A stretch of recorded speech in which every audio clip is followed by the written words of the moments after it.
یہ ایسی رات ہے کہ اس میں بندہ ہو اس کا اللہ ہو، بس کوئی تیسرا حائل نہ ہو بیچ میں، بندہ اور اس کا اللہ، بس آپس میں براہ راست رابطہ قائم کرو۔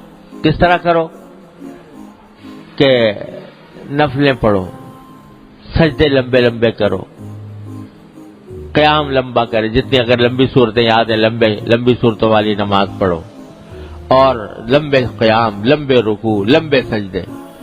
اور اس سجدے میں جو نفلوں کے سجدے ہوتے ہیں اس میں جتنی چاہو دعائیں کرو، عربی والی دعائیں جو قرآن کی دعائیں ہیں یا نبی کریم صلی اللہ علیہ وسلم کی جو دعائیں مناجات مقبول وغیرہ میں لکھی ہوئی ہیں وہ جتنی یاد ہو وہ پڑھو، اور کچھ نہیں، جتنی بھی یاد ہو، جو بھی یاد ہو، جو دعا یاد ہو۔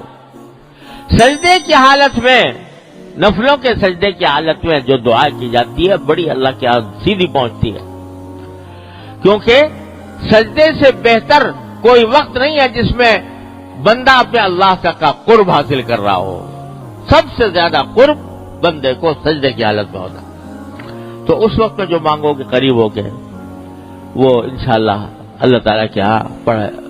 اور قرآنی دعائیں ہیں، لوگوں کو کچھ، ہر مسلمان کو کچھ نہ کچھ یاد ہوتی ہیں، ربنا آتنا فی الدنیا حسنہ، اور کچھ نہیں تو، اور رب اغفر وارحم وانت خیر الراحمین وغیرہ وغیرہ، تو وہ دعائیں بھی کرتے رہو، لمبے قیام، لمبے رکوع، لمبے سجدے جتنے بھی ہو گئے، اور جتنی نفلیں زیادہ، سب سے افضل کام تو یہ ہے نفلیں پڑھنا، اور اگر چاہو تو تلاوت، قرآن کریم کی تلاوت، کیونکہ لمبا قیام نہیں کیا جا رہا، زیادہ لمبی صورتیں یاد نہیں ہے، حفظ نہیں ہے، تو لمبا قیام کیسے کریں؟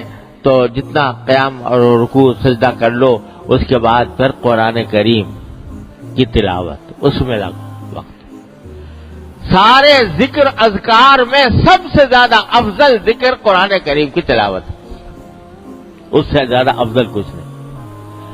ایک ایک حرف پر 10 نیکیاں، ایک ایک حرف کی تلاوت پر 10 نیکیاں، اور رمضان میں 70 بڑھا دو اس کو، تو کتنی؟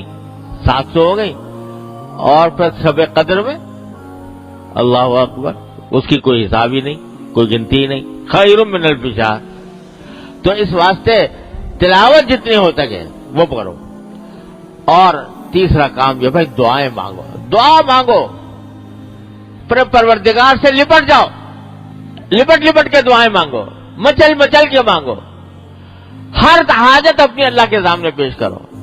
اور وہ کریم کی بارگاہ ایسی ہے کہ ہر مانگنے پر، ہر دعا پر بھی تمہارے لیے نیکی لکھی جا رہی ہے۔ جو مانگ رہا ہے وہ ملے یا نہ ملے، لیکن جو دعا مانگی، ہر دعا عبادت، ہر دعا نیکی، چاہے اپنے دنیاوی مقاصد کے لیے مانگ رہے ہو، یا اللہ مجھے صحت دے دے، یا اللہ میرا قرضہ ادا ہو جائے، یا اللہ میرا مکان بن جائے، یا اللہ مجھے سواری اچھی مل جائے، یا اللہ میری اولاد کو ترقی ہو جائے، یا اللہ مجھے روزگار میں، یہ ساری دعائیں جو کر رہے ہو، ہر دعا عبادت، ہر دعا نیکی، تو دعاؤں کی کثرت۔ اور ہم اور آپ کیا مانگیں گے؟ دعائیں مانگنا بھی نہیں آتا۔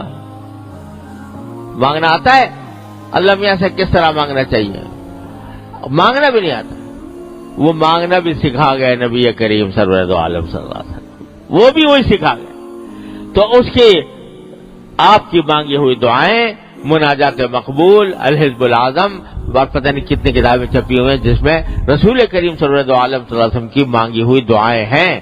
وہ ایسی دعائیں ہیں کہ ہمارے آپ کے تصور میں بھی نہیں آ سکتی تھی، جو سرکار دو عالم صلی اللہ علیہ وسلم سکھا گئے۔ دنیا اور آخرت کی کوئی بھلائی ایسی نہیں ہے جو آپ نے مانگ نہ لی ہو، ہمارے تصور میں بھی نہیں آ سکتی تھی، جو سرکار دو عالم صلی اللہ علیہ وسلم نے ہمیں مانگ کے بتا دی۔ یہاں تک مانگ لیا حضور اقدس صلی اللہ علیہ وسلم نے کہ یا اللہ، خشکی میں، سمندر میں آپ کا کوئی بندہ، کوئی بندی جو بھی کوئی دعا مانگ رہا ہو، جو چیز اچھی اس نے مانگی ہو، اے اللہ میں بھی اس کا محتاج ہوں، وہ مجھے بھی دے دے، وہ بھی مجھے دے دے۔ اس سے زیادہ اور کیا مانگے گا کوئی آدمی؟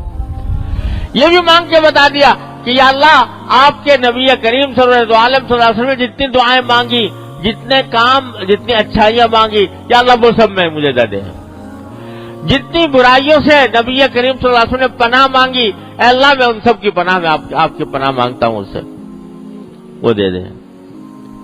کوئی گوشہ چھوڑا نہیں، دنیا آخرت کی بھلائی کا کوئی گوشہ چھوڑا نہیں جو آپ نے مانگا نہ ہو۔ لہذا وہ دعائیں مانگیں، مناجات مقبول کے نام سے چھپی ہوئی ہے کتاب، اور حضور اقدس صلی اللہ علیہ وسلم کی مانگی ہوئی دعاؤں کی اور بھی کتابیں ہیں، حزب الاعظم بھی ہے اور پتہ نہیں کیا کیا ہے۔ تو وہ اس میں یہ 3 کام ہے کرنے کے، اور چلتے پھرتے اٹھتے بیٹھتے بہرحال انسان کی ضرورت ہے، کبھی اٹھتا ہے کبھی بیٹھتا ہے کبھی، تو چلتے پھرتے اٹھتے بیٹھتے کلمہ، تیسرا کلمہ سبحان اللہ والحمد للہ ولا الہ الا اللہ واللہ اکبر وللہ الحمد، یہ کل چلتے پھرتے زبان پہ ہو۔